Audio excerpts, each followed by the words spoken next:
What you're about to experience is one man's quest to see beyond the tumultuous period we're in and to envision what lies just beyond our grasp, yet well within our reach. Welcome to Larry Rifkin's America Trends, where the future has arrived, and it's just in time.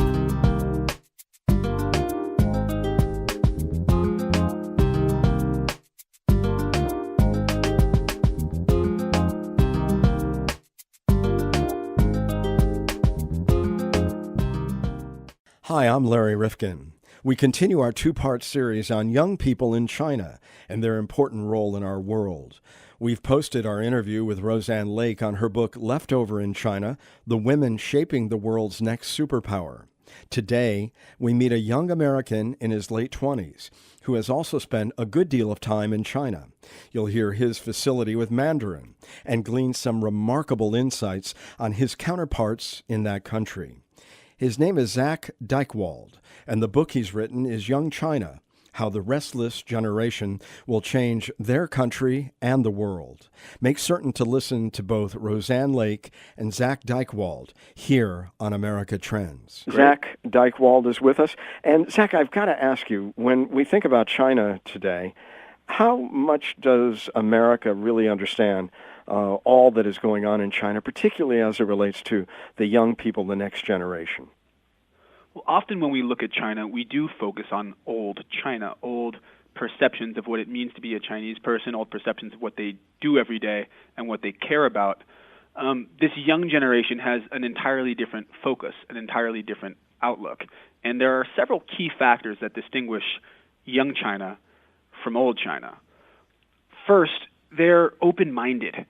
My friend's parents grew up behind a cultural wall. Their view of the outside was limited almost exclusively to slogans. You know, I have a friend whose parents told him the story of when they were young, their neighbors had a 12-month calendar tacked onto the side of their wall, and people would flood there because that was the only view of the outside world. This young generation has grown up with the internet. They've grown up watching our TV, our movies. The second part is capitalism. You know, that same friend described how his parents, around the same time that my parents were deciding whether or not to go to Woodstock, his parents were considering what they were going to get to eat. They're considering, do they have to eat tree bark to survive? That's a true story. This young generation has witnessed enormous amounts of economic change in their lifetime. You know, isn't it ironic that the world's largest communist party has created one of the largest capitalist successes? And that's happened in this young generation's lifetime. They've witnessed it. But do they think that they are, let me just ask you one question. Do they think that they are communists, or do they think that they are capitalists, or some unique hybrid that we have a difficult time even understanding? Well, that's exactly right. To call China or try to fit it into a capitalist or communist structure is more confusing than it is clarifying, honestly. China does what works for them. So at moments, they describe themselves as socialist with Chinese characteristics, but that could mean a variety of different things. When the free market is working and it's driving the amount of economic change and the amount of increased prosperity that the government is hoping for, then they're that. When they're worried about the sort of mental diet of the population, they can take a more overbearing role. So they are quite utilitarian. Whatever works, they'll do. And what about Mao, in their view? I mean, as we look at George Washington, he founded this new China. Do they look at him? Do they look at Zhou Enlai? Who do they look to when they think about the paragon of their society historically? It's a really interesting question, particularly with this young generation in China, because in 1990, the state education changed. It used to be that they would emphasize the achievements of Mao, which was sort of difficult to back up. Mao has been credited with unifying the country, but beyond that, he also kept the country from developing. So after Tiananmen Square in 1989, the state education changed to focus on China's historic greatness. But in terms of, the benefactor of their modern economy, Zhou Enlai certainly gets a lot of credit. But of course, Deng Xiaoping is sort of the father of reform and opening. He famously said, China their development process is based on the idea of 摸着石头过河.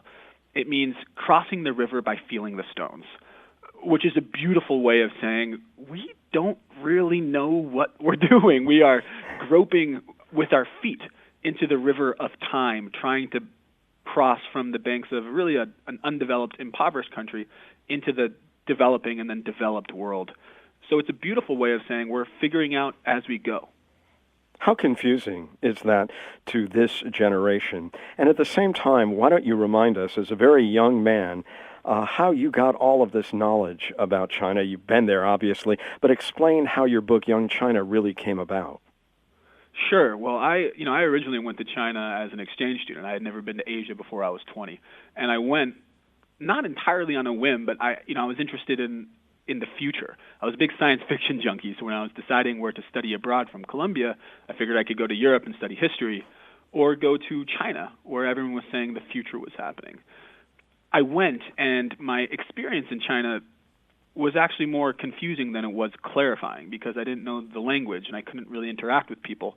But I was certain that the China that I was experiencing was different than the China that was being described to me in the media, in the news stories, and then reverberating off of my friends and family who had traveled to China but only spent a limited amount of time there, sort of skimming the surface. So I was determined after graduation to go back, learn the language, and sort of sink into the culture. I really don't think you can get to know China from, a hutong in Beijing or a boardroom in Shanghai, but to live it, to feel its heartbeat, to taste the taste, to smell the smells, to really sink into the local culture. It takes time, and then linguistics as well.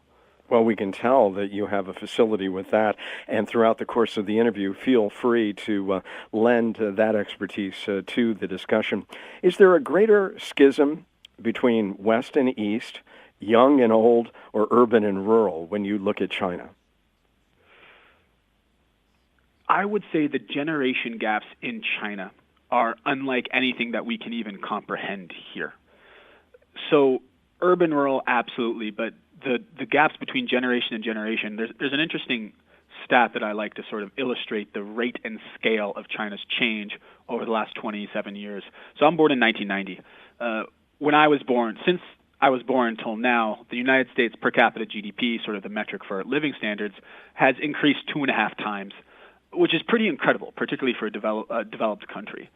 In China, for my friends in China, also born in 1990, they've watched the per capita GDP increase 25 times. Wow. So, when you think about it as a number, it's hard to picture. So imagine bicycles to cars to airplanes. Imagine when you were trying to get a visa to travel abroad. Well, first, your family couldn't afford it anyways. But if you were able to secure a visa, other countries were suspicious that you'd be going there to flee. Now, China is the largest outbound tourism market in the world.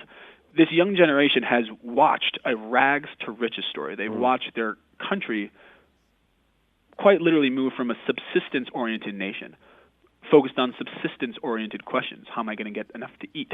How am I going to provide safety and shelter for my family? To a place now where this young generation is asking identity questions. What do I stand for? What do I want for myself, my family, my country? It's an entirely different mental space to inhabit, and this young generation, because of that, has massive identity rift with the older generation in China. And politically, what does it mean?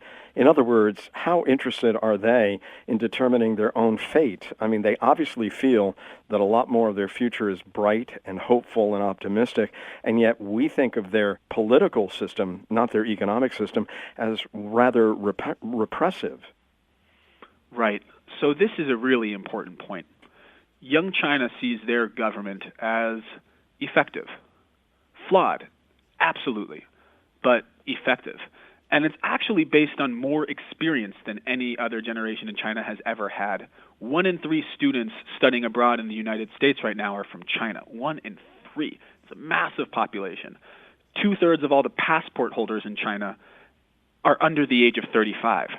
If you're my age in China, you studied 10 years of English. You've grown up watching our TV, our movies. I have friends, most of whom can quote Barney from How I Met Your Mother, but also Martin Luther King Jr. They have an awareness of the West that so far surpasses any other generation in the past, and that increased exposure, different than the older generation in China who really saw America as a city on the hill. This young generation is starting to feel that, you know what, maybe all governments are slightly flawed, and ours at least get things done.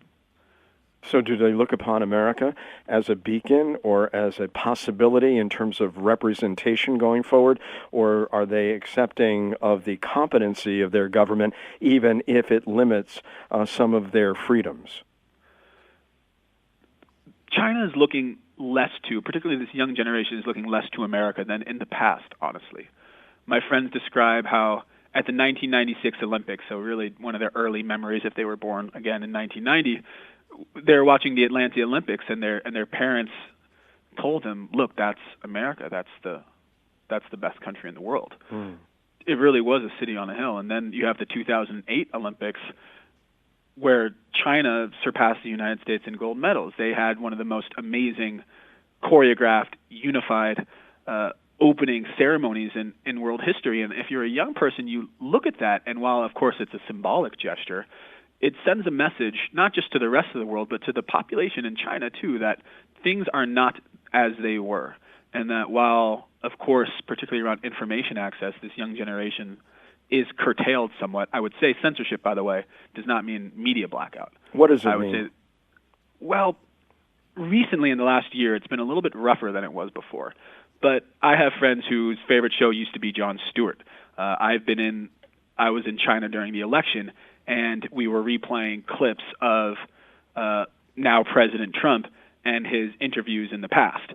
They were just, playing them on repeat, going through all of the different highlights that were when now President Trump was discussing China.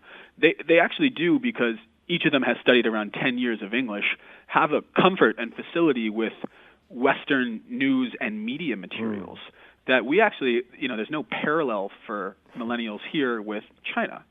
There are around 300 million English speakers in China. I actually think it's an exaggerated number, because usually people are great at writing. They can read quite well, but the spoken English isn't always there. There's only 1 million Mandarin speakers here in the United States. So if language means access, it's kind of clear which country has more access to the other, believe it or not. The book is called Young China, How the Restless Generation Will Change Their Country and the World. And speaking of their worldview, I know their leadership today is really aggressive economically, looking to build relationships as America is beginning to retreat from some of ours. What does that look like going forward? Do they think that they are going to be the dominant economic force in the world, and by when? It's a really good point. One of the interesting parts of our current presidency is it has thrust China into the limelight, into center stage, maybe earlier than they even anticipated themselves. So what does that type of leadership look like? Because China, it does not define leadership. Its interests aren't quite the same as a U.S.-led world system, which is sort of what has been going on for the last, you could argue since World War II. And from China's point of view, I think the Belt and Road Initiative is quite representative of a Chinese type of international leadership. So the Belt and Road Initiative in Chinese, it's 一带一路. It's often translated as One Belt, One Road.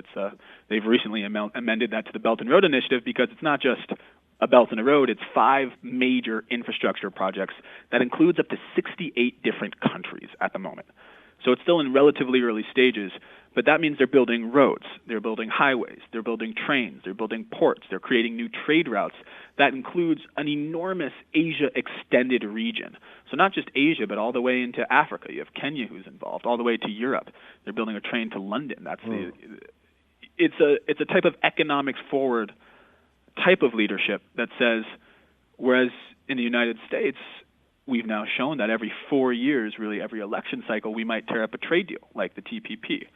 China is building its relationship in steel and concrete to last decades and generations. It's a different mindset. And it's not just showing the world, and I think this is one of the more important parts, it's showing the Chinese population themselves that China is ready to lead in a way that maybe they weren't 10 years ago. So this sounds like the new Silk Road. What are they looking at? Are they looking for economic domination of those areas or just cooperation? Are they looking militarily? What is it that they're looking for? Because I don't think we in the United States fully comprehend what the plan is about. I think of it as a hub and spoke system of dependencies. So not domination, more towards cooperation. China is creating relationships with all of the countries surrounding it, which are historically volatile. If you take the United States out of the equation, you still have Russia to the north, you have Mongolia, who you have historic feuds with, you have North Korea, who we don't even need to bring up, you have Japan, who you have a bad history with, then you have India and Pakistan, who are feuding, and you also have historic feuds with. So they are in the middle of a sort of terrifying geopolitical situation, really. So creating these economic dependencies, China is putting itself at the middle of this hub and spoke system. So they're the hub, and then each country that's involved is a spoke. Now, if one spoke breaks, if one of these deals goes sour, the wheel continues to turn. But if you take the hub out, if you remove China from the equation that it's creating, then the whole thing crashes. So what China is doing is an economic decision first. It's creating a system of economic dependencies where it rests in the center. But from a political position, it also is becoming the lifeline for a lot of countries surrounding it. It's undoubtedly a political move alongside of an economic move. This young generation that you have been able to live among and really begin to know a great deal about, let's talk about them in the context of Chinese innovation, because we know many of them are very well educated. Yet historically, we've looked at the Chinese as being those who copy ideas, do a great job of routinizing and standardizing things, but not developing those things on their own. How much are we missing of what this new generation is going to be about in terms of innovation? One of the defining factors, or one of the defining sort of traits of this young generation, is they are in the process of transitioning from being an imitative powerhouse to an innovative powerhouse. So this young generation has grown up knowing that they don't have the demography to support sort of a copycat economy anymore. China has been a manufacturing powerhouse, which worked when you had a lot of hands doing a lot of work for cheap. But because of an enormous longevity boom, as well as the one-child policy, China's demography looks different than before. In 1950, you had about 5 or 6 kids per family, and then the average life expectancy was only 36. So people didn't get old, they died. Now the average life expectancy is around 76. It's 79 in the U.S., by the way. And families are having, around 1 to 2 children per family. How does that young person support what is now called the 4-2-1 problem? 4 grandparents for every 2 parents for every 1 child. Innovation is the key to unlocking China's future.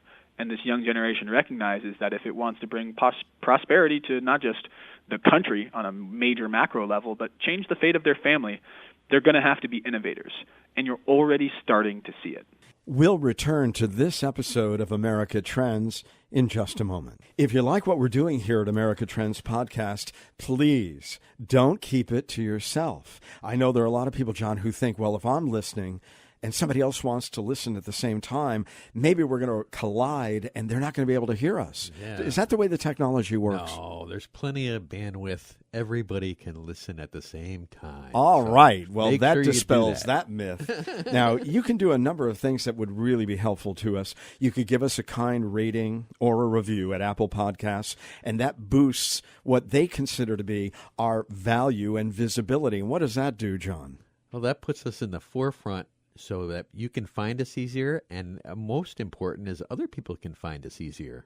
And you can subscribe there or on our site, americatrendspodcast.com, or wherever you're listening, so we can alert you to new episodes of the podcast, which, by the way, we put out twice a week on Tuesdays and Thursdays. And stay in touch with us on both Facebook and Twitter at Trends Podcast. Or you can like us on Facebook or follow us where, John? On Twitter. On Twitter. That's right. Where the world turns to hear fake news or whatever it is. Well, Not you can us, though. direct We message have real us news. at Trends Podcast or using hashtag Trends Podcast. And John, with our growing audience, and really it's been pretty remarkable, a lot of people just came to us the last month or two, and they might have missed earlier episodes. Can they get them again? They can look through them and pick the ones they want to listen to. They're all on the website, and a lot of them are up on iTunes, many of them. All right. Well, listen, there's lots of material to listen to. We hope you have the time, and we'll lend it to us because we try to make it worth your while. And thanks so much for listening. And tell your friends. We now return to this episode of America Trends.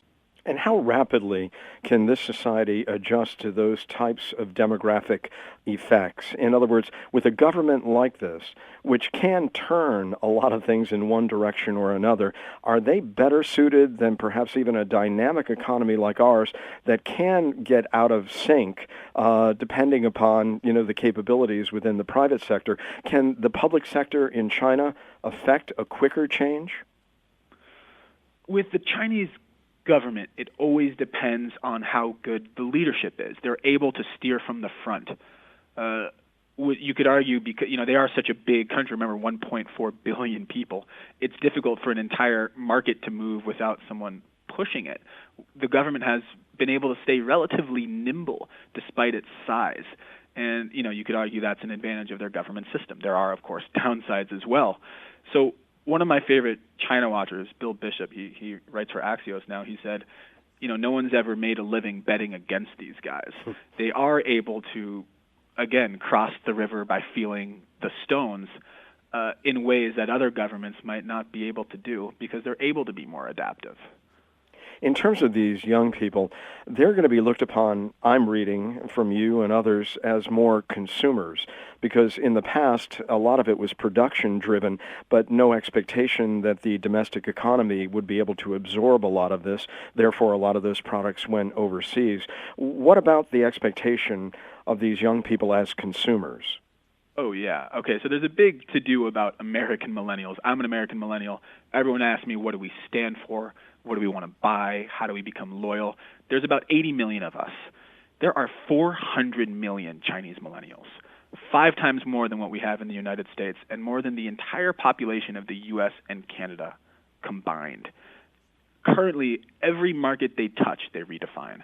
I think the education model in the United States is a really good example. As I said before, 1 in 3 students right now studying abroad in the U.S. are from China, and they pay full tuition. Right now, schools like Columbia, frankly, my alma mater, lean heavily on master's degrees from Chinese students. You're also seeing the travel market being revolutionized. China is currently the largest outbound market in the world, and like I said earlier, 2/3 of passport holders are under the age of 35. What's crazy about that number is only around 6% of the population has a passport right now. So when that goes to 7%, you're looking at another 14 million travelers. Different than generations in the past in sort of old China, they were defined by the ability to 吃苦. It means to eat bitter. And to eat bitter means to withstand difficult sort of tests or difficult trials at the prospect of delayed gratification. Now, sometimes that means gratification delayed all the way to the next generation, the idea that you will work hard today for tomorrow's generation. But this young generation who has not grown up having to eat bitter in the same ways, there's a saying I like to say, it's 今朝有酒,今朝醉. It means today we have booze, so today we drink. It's sort of an ancient way of saying YOLO, you only live once. There's this push to 活在当下, to live in the moment, to have fun now, as much as they are able to work hard, to be gritty, to eat bitter. There's also this want to enjoy themselves and enjoy the moment in a way that their parents were unable to do. So that means leisure. That means consumption. That means having fun. There's a whole chapter in my book committed to fun, because I think it's a real defining characteristic of this young generation, particularly compared to the older generation in China. From your unique perspective, you've looked at their society, you're part of our society. Who do you think should be more optimistic in terms of the millennial generation, the Chinese or the American millennials? I think we both have great reasons to be optimistic, frankly. I know, and this is one of the things that sort of irks me about both sides of the equation is it's easy to be sort of a doom, a preacher of doom in this day and age. A lot of people look at the future and they, kids are rotting their brains on social media, and I think people have sometimes a negative perspective, but, if you flip it, both American millennials and Chinese millennials are more global than we've ever been. We're more diverse, we're more accepting, we're better educated. The old generation in China, as recently as 1975, only 11% of the population was high school educated. This last year, they graduated 7.5 million college graduates. So you're seeing a push towards a more educated, more capable, more global and accepting population on both sides. So my big goal with this book is to not continue the narrative of an adversarial relationship between China and the United States. I think when you look at the government, I think when you look at macroeconomics, it's easy to slide into that narrative. But when you consider it from a human perspective, we all have dreams. We all have wants. We all have things that keep us up at night. And I think that human element of both sides of the relationship, if we can focus on that, I'm really optimistic about both sides, both worlds of millennials. How important is it that so many young Chinese are getting their educations in the United States? Because I understand your point, Zak, but we could come into conflict simply because we're two economic powers. Militarily, we are expanding, both of us. So it could draw us into some type of conflict. Do you think that's possible? It's always possible. Obviously some of the speeches that are coming out of both governments are not optimistic. They're not creating a portrait of long-lasting peace and prosperity necessarily, or even in the short term. There's been a lot of rumors of an impending trade war. I personally don't, and I'm not a macroeconomist, and I'm not even I wouldn't label myself a policy wonk either, but I have to sort of be fluent in both conversations. And there's no doubt that a trade war would be pretty terrible for both economies. I will say that as this young generation in China spends more time in the United States, they're, of course, more understanding of what it means to be an American, what we hope for, what we dream of. My hope is that we're willing to sort of take the time to learn from China as well, to understand what drives them. Because I think there's this misconception that as a country modernizes, they will inevitably westernize as well. This young generation in China is proud of who they are. They are modernizing, and there are aspects of Western culture that they like and are going to incorporate into their emerging identity. But they're also proud of their distinct identity, proud of what it means to be Chinese in the modern world, and they don't want to be treated just sort of like American millennials, but, over there. How are they maintaining the things that they like about the old generation and what China represents, and shedding the things that they really want to change? Well, that's one of the major dramas of this young generation. I call them the Restless generation, pretty much for this reason specifically. I think of it as two tectonic plates. On one side, you have tradition. You have what it's always meant to be Chinese, or, it's obviously a fluid concept, but there is a relatively dense idea. It's based in Confucianism. It's family first. There's a proud history. On the other side, the other tectonic plate, is the pressures of modernity. Right now, you have the two of those plates grinding against each other, trying to find out where they're going to sit and what the modern version of what it means to be Chinese looks like. And that creates a lot of tension. It creates a lot of friction. It's also exciting. This is the first generation that gets to decide what the identity of modern China looks like. I can give you some examples. Yeah, go on. So there's two sort of low-hanging fruit when it comes to the conflict of tradition and modernity. The first is for women. I know your audience is aware of leftover women, the concept of shengnu, this idea that if you turn 27, or now it's being pushed to 30, and you're still not married, you're considered socially inedible, society's leftovers. The conflict there and how this whole issue has arisen is because it used to be that you'd marry young, around 18. But now, because of the need for education to succeed in China's modern economy, women are being told to get degrees and then advanced degrees. And so you're in school until you're 25, and then bang, you're also told that you have to marry young because that's Chinese tradition as well. So you have about 6 months to date, find a perfect partner, and then marry and have kids. Otherwise, you're at risk of becoming a leftover woman. So it creates this tension for women. Are they supposed to date and find love and create families, or are they supposed to become educated and commit themselves to work? They're receiving a contradictory message from society, and that creates tremendous pressure. And of course, a lot of these young women were looked upon almost as men being part of the single child policy.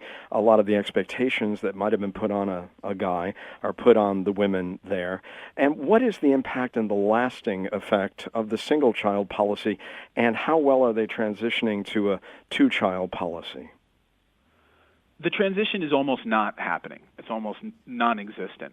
And the reason is they say urbanization is the best form of birth control. It costs too much to have a second child in a city in China. The wages have not necessarily kept pace with people's expectations for what a good life means.